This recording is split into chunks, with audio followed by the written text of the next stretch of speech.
نحمده ونصلي على رسوله الكريم اما بعد فاعوذ بالله من الشيطان الرجيم بسم الله الرحمن الرحيم رب اشرح لي صدري ويسر لي امري واحلل عقدة من لساني يفقهوا قولي آمين ثم آمين. اعوذ باللہ من الشیطان الرجیم ان الذين ينادونك بے شک وہ لوگ جو تمہیں ندا دیتے ہیں، آوازیں دیتے ہیں، اے نبی صلی اللہ علیہ وسلم جو تمہیں آوازیں دیتے ہیں، من وراء الحجرات حجرے کہتے ہیں گھروں کو، ان کے دیواروں کے پیچھے سے، اکثرهم لا یعقلون ان میں سے اکثر نہیں جانتے، عقل نہیں رکھتے۔ اگلی آیت بھی ساتھ ہی دیکھ لیں، ولو اور اگر، انہم وہ، صبروا صبر کرتے، حتی یہاں تک کہ تخرجا یعنی اے نبی آپ نکلتے، الیہم ان کی طرف، لکان خیر لہم تو البتہ ہوتا بہتر ان کے لیے، واللہ غفور الرحیم اور بے شک اللہ بخشنے والا رحم والا ہے۔ اس آیت کے اندر دو آیتوں میں 3-4 باتیں ہیں، پوائنٹس لکھتے جائیں۔ میں آپ کو پوائنٹس ضرور لکھواؤں گی، یونیورسٹیز کی بچیاں اچھے سے جانتی ہیں کہ پوائنٹس کا فائدہ کیا ہوتا ہے، اور میں چاہتی ہوں کہ آپ ساروں کو یہ پوائنٹس لکھنے آنے چاہیے۔ لکھ لیں، انداز ندا آپ کے 2 چیزوں کا پتہ چلاتی ہے۔ آپ کے آواز دینا کسی سہیلی کو، کسی بھی بڑے کو، کسی والدین کو بلانے کا انداز، یعنی انداز ندا، پکارنے کا جو انداز ہے، 2 باتوں کا پتہ چلاتی ہے۔ نمبر 1 قرآن میں بتایا جا رہا ہے، نمبر 1 آپ کی عقل، لا یعقلون کا لفظ استعمال ہو، آپ کی عقل کتنی ہے اور آپ کے اندر صبر کتنا ہے۔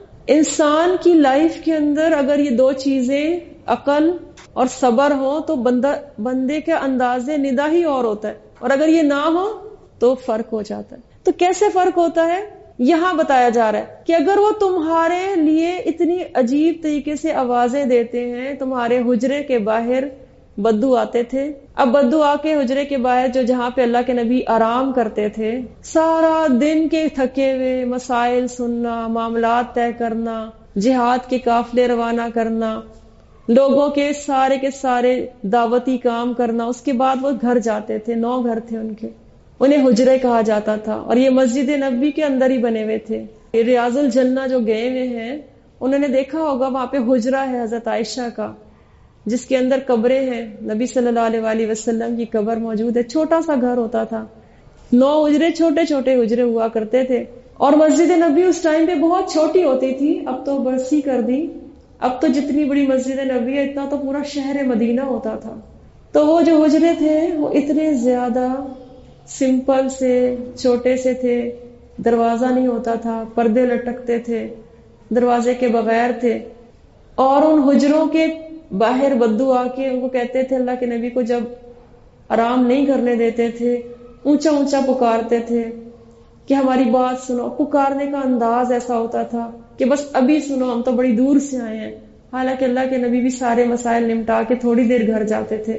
تب اللہ کو یہ بات پسند نہیں آئی، اور اللہ تعالیٰ نے وحی نازل کر دی اس بات پر کہ جو تمہیں پکار رہے ہیں نا، ان کا جو انداز ہے وہ عقل والا نہیں ہے، ان کو یہ سوچ نہیں ہے کہ کوئی آرام کرنے گھر گیا ہے، اور وہ بھی نبی کی ذات۔ وہ سارا ٹائم گھر تھوڑی رہتے تھے، وہ تو سارا ٹائم بزی ہوتے تھے، ان کی لائف میں دوسروں کے مسائل حل کرنا، دوسروں کے لیے جہاد کے قافلے روانہ کرنا، یہ ہر وقت ان کی ایک پوری لائف تھی۔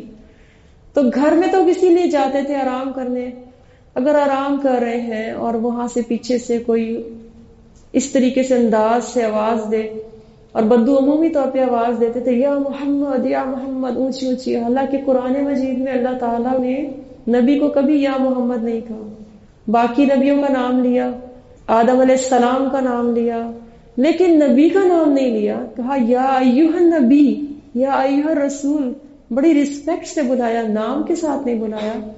تو جب بدو اس طرح کرتے تھے تو اللہ سکھا رہا ہے رسپیکٹ کیا ہوتی ہے۔ الفاظ کا چناؤ یعنی selection of the words, not the collection of the words is important. آواز کا انداز اور آواز کے الفاظ جو ہیں، یہ دونوں چیزیں امپورٹنٹ ہیں۔ یہی بات میں نے ابھی آپ کو تھوڑی دیر پہلے بتائی ہے کہ لوگ سوچتے ہیں ہم بول سکتے ہیں، وہ لوگ کامیاب نہیں ہوتے، بلکہ وہ کامیاب ہوتے ہیں جو اچھا بول سکتے ہیں. تبھی حدیث میں آتا ہے کہ وہ شخص نجات پا گیا جو چپ رہا. اور یہ کہ تم اگر نہیں کچھ بول سکتے اچھا تو تم چپ ہی رہو. تو یہاں پر چونکہ ہمارے دائیں اور بائیں فرشتے بیٹھے ہیں تو وہ ہر لفظ نہیں نوٹ کرے بلکہ لفظوں کے انداز بھی نوٹ کرے. ہم سمجھتے ہیں وہ لفظ نوٹ کر رہے ہیں، لیکن جب آپ بولتے ہیں اپنی ماں کو اف، یعنی ایک انداز ہوتا ہے کہ کیوں کہہ دیا مجھے، تو قرآن کہتا ہے تم اپنے ماں باپ کو اف بھی نہ کہو. یہ اتنا سا لفظ ہے، یہ انداز ہے اصل میں. تو یہاں پر بھی ایک بیسیکلی انداز کی بات ہو رہی ہے کہ وہ تمہیں پکارتے چلے جاتے ہیں اگر وہ صبر کرتے، یعنی صبر ہی تو نہیں ہے ان میں. آپ نے سنا ہوگا جب آپ کسی گھر کے باہر کھڑے ہو تو کتنی دفعہ گھر کے اندر آپ کو ناک کرنا چاہیے، اور اگر وہ نہ کھولے تو ہم کیا کرتے ہیں، مائنڈ کر جاتے ہیں کہ یہ کیا بات ہوئی، ہم آئے تھے اتنی دور سے، میں آئی تھی اسلام آباد سے لاہور، اور اس نے دروازہ نہیں کھولا. نہیں، اب بدو بھی یہی سوچتے تھے ہم تو اتنی دور سے آئے، نبی کو آرام کرنے کی ضرورت نہیں ہے. انسان ہے، انسان تھے وہ، بشر تھے وہ کوئی اور مخلوق نہیں تھے. ہماری طرح آپ کی طرح جیتے جاگتے انسان جن کو آرام کی بھی ضرورت تھی، عبادت کا بھی وقت تھا، بڑی بیلنس لائف تھی. یہ نہیں تھا جو ہماری طرح ہم سوتے ہیں تو سوتے چلے جاتے ہیں. میں نے آپ کو کل بھی بتایا تھا بیلنس لائف. اگر سونا ہے اس کو ٹائم دیں، اگر اٹھنا ہے اس میں اچھے کام کریں، بچوں کا وقت ہو بچوں کو دیں، آگے آ کے گھر بنیں گے، ابھی تو ماں باپ کو دینا وقت تو ان کو بھی دیں. ٹوٹلی ٹائم آپ نے صرف یہ نہیں کہنا کہ بس میں اور ایک ہی کام، نہیں، ہر چیز کو انشاءاللہ وقت دینا ہے. تو نبی کی بیلنس لائف تھی. یہاں سے یہ پتا چلتا ہے کہ نبی کی لائف بڑی بیلنس تھی، اور اللہ تعالیٰ نے اس بیلنس لائف میں ذرا سے بھی خلل کو برداشت نہیں کیا. یہ نہیں کہا کہ بس اب آرام کے ٹائم، اور وہ اگر اتنے غلط طریقے سے انداز سے بیان کرے تو ان کو کہا تم صبر کرو، میرے نبی آرام کر رہے ہیں. کیونکہ اٹھ کے انہوں نے اس کا مطلب ہے آرام کرنا بھی نیکی ہے. کب؟ جب اٹھ کے آپ نے اچھے کام کرنے ہیں. آج آپ یہاں سوئیں اور یہ نیت کر کے سوئیں کہ میں نے انشاءاللہ اگلا دن طلوع ہوگا تو میں نے نیکی کے کام کرنے، تو آپ کا یہ آرام کرنا بھی کیا بن جائے گا؟ عبادت. ایک کاؤنٹ ہوگا کہ اتنے آورز اس بچی نے عبادت میں وقت گزارا حالانکہ آپ سو رہے تھے. اور اگر آپ وضو کر کے سوتے ہیں تو ایک فرشتہ کھڑا ہو جاتا ہے، جب آپ کروٹ بدلتے ہیں وہ آپ کے لیے دعا کرتا ہے، یعنی آپ عبادت کی حالت میں ہیں. کون کون وضو کر کے سوتا ہے؟ اگر آپ وضو کر کے سوئیں اس کا بڑا خوبصورت آپ کو ریوارڈ ملتا ہے کہ آپ کروٹ بھی بدلتے ہیں تو فرشتہ دعا کرتا ہے. تو یہ عبادت بن جاتا ہے جب آپ یہ نیت کر لیں کہ انشاءاللہ صبح اٹھنا ہے تو نیکی کے کاموں میں ہم نے آگے بڑھنا ہے. تو میرے نبی جب آرام کر رہے تھے اور بدو انہیں آرام کرنے نہیں دے رہے تھے تو اللہ تعالیٰ کہہ رہے ہیں ان میں عقل نہیں ہے، صبر نہیں ہے. لکھ لیں ہم نے اپنی لائف سے کیا لینا ہے، پھر ہمارے لیے کیا ضروری ہے، مجھے کیا کرنا ہے. یہاں آپ کو پتہ ہے باہر کے ممالک میں سیلف گرومنگ لیکچرز ہوتے ہیں. لکھ لیں آپ سیلف گرومنگ، نیٹ پہ سرچ کیجئے گا سیلف گرومنگ. وہ باہر کے ممالک میں ہوتے ہیں. پھر وہ وہاں کے ممالک کے اسکالرز کی بات کرتے ہیں، فلاں نے یہ کہا، یہ کیا، یہ کیا، آپ اس سے گروم ہو جائیں گے. لیکن قرآن آپ کو سیلف گرومنگ کے لیکچر یہی سے دے دیتا ہے. کیسے؟ اگر آپ انداز بیاں صبر والا رکھیں تو یہ عقل والا انداز بیاں ہوگا جس میں آپ تھوڑا سا وقفہ رکھیں. ایک دفعہ بیل دے رہے ہیں، دو دفعہ دے رہے ہیں، تیسری دفعہ نہیں کوئی آتا تو واپس چلے جائیں. اور اگر آپ کا انداز اونچا اونچا بلالنے کا ہے، میں نے اکثر بچیوں کو دیکھا، او بات سنو، ادھر تو آؤ نا ذرا، ایک انداز ہوتا ہے جیسے رسپیکٹ سے ہٹ کے ہوتا ہے. نہیں، اپنی کسی بھی فرینڈ کو بلانا ہے. یہ جو ہیڈز بیٹھے ہیں اور سینئرز ہیں اپنے مجموعہ جات میں، اس بات کو پریکٹیکل کروائیں. بلانے کا انداز کیا ہو، بلکہ دیکھیں اگر کوئی غلطی ہے تو اس کو ٹھیک کریں، اپنے آپ کو بھی غلطیاں ٹھیک کریں. اس سے آپ کی سیلف گرومنگ ہوگی. بجائے وہاں سے لیکچر لینے کے آپ قرآن سے لیکچر اٹھائیں کہ how we can groom our self, ہم اپنے کردار کو کیسے اوپر کر سکتے ہیں. تو آپ نے بولنا اچھا ہے، ٹھیک ہے انشاءاللہ. اپنی فرینڈ کو کیسے بلانا ہے؟ رسپیکٹ سے. کبھی نہ سوچے یہ میری فرینڈ ہے تو بس آ جاؤ بھی موجیں کرتے ہیں اور اس سے جیسے مرضی بات کرتے ہیں. نہیں، آپ کا کردار خراب ہوتا ہے، آپ کے کریکٹرز. دیکھیں ہمیں یاد رکھنا ہے کہ جہاں ہم نے اب جانا ہے، جس ضلع میں جانا ہے، جہاں لوگ بیٹھے ہوئے ہیں آپ کے ساتھ، تو آپ نے وہاں پہ نور کیسے پھیلانا ہے؟ جب روشنی اندر ہوگی تو پھیلائیں گے نا. اس روشنی کا سب سے پہلا طریقہ کیا ہے؟ اچھے سے بولنا، اور آپ نے صبر سے بولنا ہے. میں آپ کو اس کی ایک مثال سمجھانا چاہتی ہوں. حضرت خدیجہ رضی اللہ عنہا کی کتنا صبر تھا ہماری ان ماؤں میں. نبی آئے ہیں پہلی دفعہ غار حرا سے، وحی آئی ہے ان کے اوپر، اقرا بسم ربک الذی خلق، تو کانپ رہے ہیں اور کیا کہہ رہے ہیں؟ زملونی زملونی. اب یہ دیکھیں کہ میں آپ کو یہ بتانا چاہتی ہوں کہ صبر کیا ہوتا ہے. اب اگر وہ کہہ رہے ہیں مجھے اڑا دو، اور آپ اگر گھر میں ہوں اور آپ کی بہن اس طرح آئے، آپ کی امی آئے، کوئی بھی بڑا آئے کانپ رہا ہو، تو آپ کیا سوال کرتے ہیں اس سے؟ سب سے پہلے کیا کہتے ہیں؟ کیا ہوا ہے، کیا ہوا ہے؟ حضرت خدیجہ تو نہیں کہتی. آپ نے کبھی حدیث کو غور سے سنا؟ حضرت خدیجہ یہ بات نہیں کرتی. کتنا صبر ہے ان میں. وہ یہ تک نہیں پوچھتی آپ کو کیا ہوا ہے، صرف وہ ویٹ کرتی ہے. نفسیات ہے، سمجھے اس کو. وہ ویٹ کرتی ہیں، پہلے اڑاتی ہیں. حدیث کو ورڈ ٹو ورڈ پڑھے، پھر آپ سمجھے کہ کیا سٹیپ پہلے کرتی ہیں، کون سا سٹیپ بعد میں. جب وہ پرسکون ہو جاتے ہیں، پھر وہ خود بتاتے ہیں تو وہ سنتی ہیں، پھر بھی نہیں پوچھتی. اتنا ویٹ کر لیتی ہیں. اتنا صبر ہے آپ میں. آپ لوگ نہیں کرتے صبر. ہم کیسے کرتے ہیں کہ ہم کہتے ہیں وہ تمہیں کچھ ہوا ہی ہے، بس تھوڑا سا صبر، بس جو کر رہے پریکٹیکل کر لو. یہاں پر یہی بات ہو رہی ہے، تھوڑا صبر کرتے، نہ آوازیں لگاتے جاتے، تو یہ آپ کے اپنے عقل کا مظاہرہ ہے. تو ہم نے عقل مند بننا ہے انشاءاللہ یہاں پہ.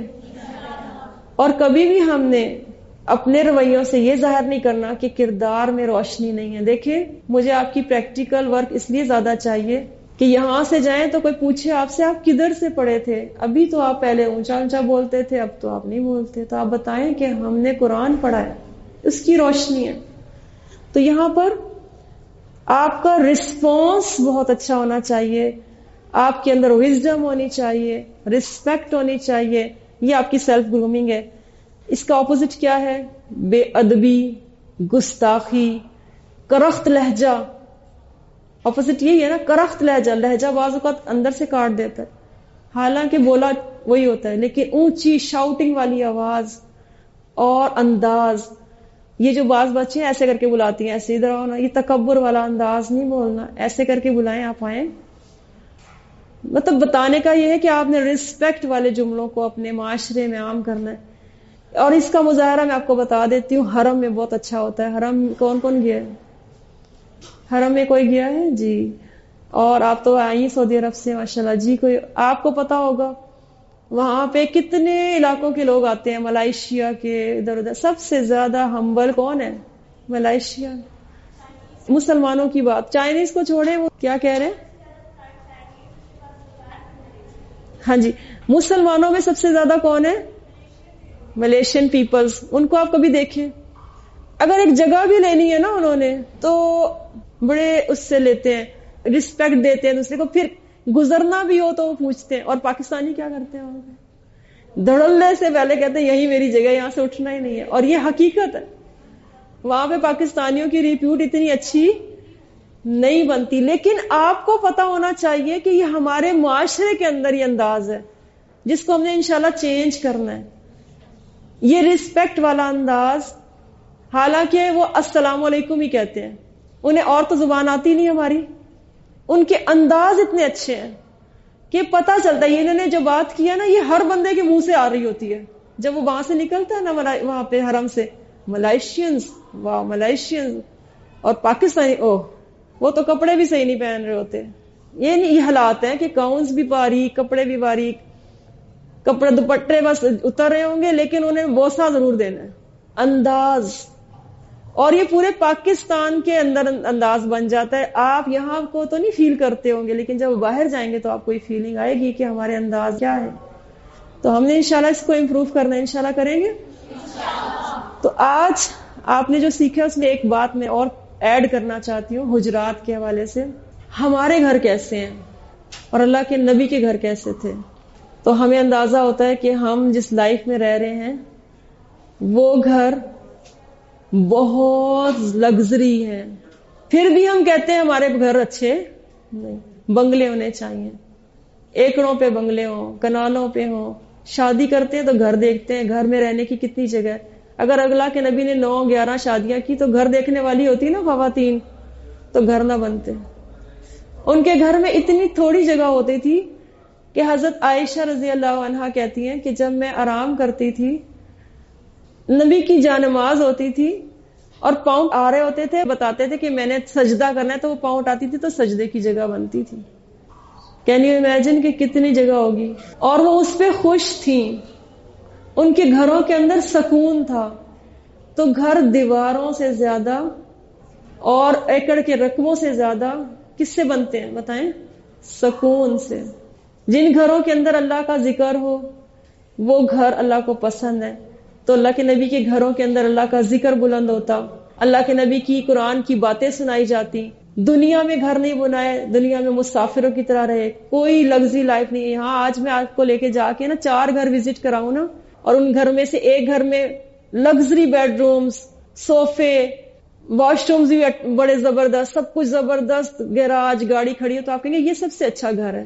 ہماری نظروں کے زاویے ہیں، ہم نے اپنی نظروں سے سمپلسٹی کو فالو کرنا ہے انشاءاللہ.